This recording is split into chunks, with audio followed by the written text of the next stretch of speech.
Welcome back to the Grand Slam channel. Today is Monday, April 21st. Hope y'all had a great weekend. We got 2 NBA games for today and I believe 8 MLB games. One of them have just finished. Obviously, we'll be focusing on the games for the evening. Hopefully, NBA is kind to us. It's been a dud. I mean, overall, the season's been a dud with blowouts, players being ruled out. Playoffs, I thought I was going to be different. We've had 4 blowouts. I believe 6 blowouts over the weekend. I mean, it's been horrible. I mean, the only game that's been competitive, or at least a series, has been the Clippers and Nuggets going to overtime.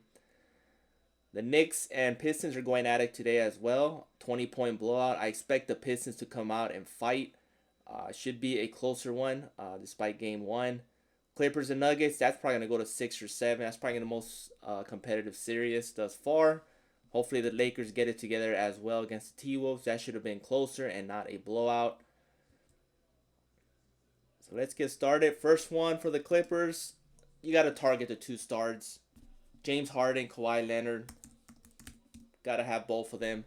Everything's in play for James Harden. I believe he has a discount on Chalkboard. He's at PRA discount. So obviously here you can take his PRA as well. But everything's in play. Points, PRA, rebounds, and assists. As you can see, some of these props are already popular. So you want to target fantasy score. I mean, overall, just keep in mind that game did go to overtime, so the lines are a little bit inflated. So beware of that.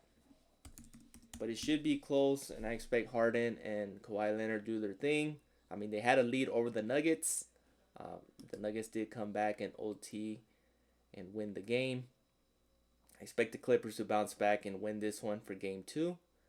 With Kawhi Leonard, James Harden, I expect Kawhi Leonard to have a bigger game. I mean, he had a big game in the first game. Didn't dish the ball, rebound a lot. He did score over 20 points. Harden was a facilitator. But this one, Kawhi Leonard, fantasy scores in play. I think his points is definitely in play. I think he's going to get close to 30 points in this game. He's at 24. Obviously, he can take his gobbies. I think every gobby's in play. It's a pretty good for sure lock on these guys, Kawhi Leonard and James Harden. You can take his higher paying Gobby out. 22. Fantasy score, both in play for these guys. Next up is none other than Jokic.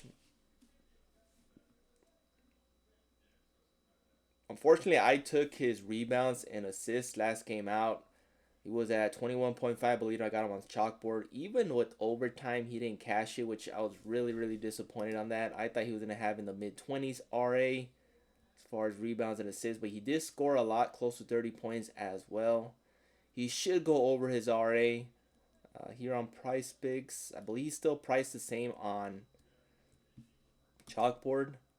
I expect his RA to go over. He did get 21. I think the line I got it was at 21.5. Once his regular line pops up, I'm going to go right back to it again. I'm going to take my shot on it. Oh, here it is, 21.5. I'll take it again. I mean, he should have gone over that first game, even with the OT. But Jokic, I think any prop is in play for him. Some of his lines are a little bit inflated, so you might want to take the higher paying out Gobby.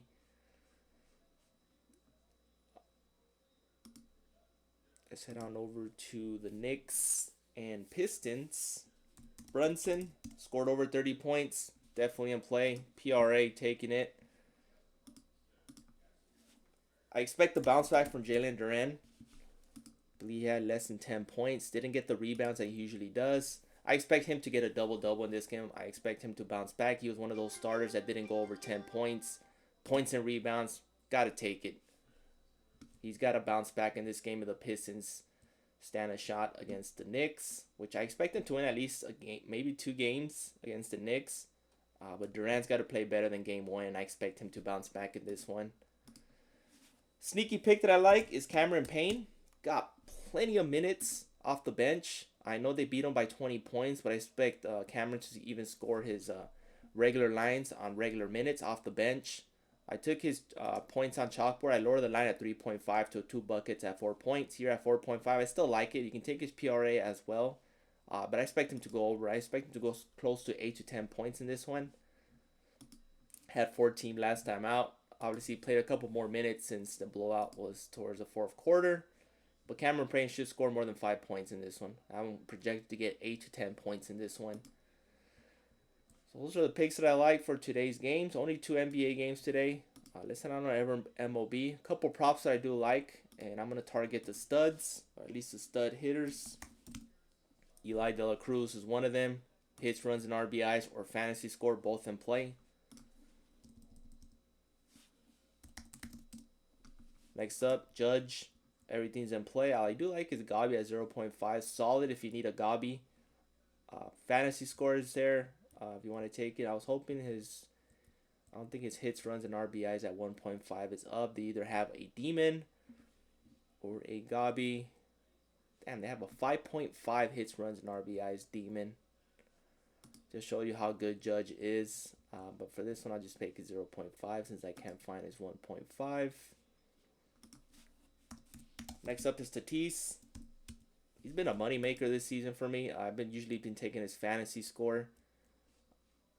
Hits, runs, and RBI. They actually have a 0.5 for him. They do have his 1.5, so I'll take his 1.5. Fantasy score is definitely in play. But these are the top 3 hitters that I like. As far as pitcher strikeouts, the only one I do like is Aaron Nola at 4.5 and Tyler McGill at 4.5. His 5 is solid. He could go over that. I think he's going to push at 5, which a big reason I'll be taking is higher paying out Gabi. Spencer Schellenbach is definitely in play as well. And that rounds up. Gosman's strikeouts have been going down this season. Well, since last season. And that rounds up for MLB. Keep it simple for MLB. A lot of Gabis. We don't have a full slate, but we do have some pretty decent hitters today. So 3 hitters, 3 pitchers, mostly Gabis. Spencer Schellenbach, Tyler McGill, Aaron Nola. You can take Tyler McGill's regular line at 5. I think it's solid. Hunter Brown, same thing at 5. For some reason, I think it's going to push, given that the lines are low. So mix and match. Pick your favorite. Please like, subscribe, and comment. Appreciate the support. We've been doing great on KBO. Last week out of the 5 days, we had 3 perfect days. Hopefully, we can continue that into tonight when I post the video. For those on my court, I will post those slips early, as well additional slips on Chalkboard, Sleeper, and Prize Picks. If we didn't have those blowouts over the NBA weekend, I mean, we would have had a massive profit day. If you're interested in the core, the link is in the description. Other than that, have a great day and see you guys in the next one.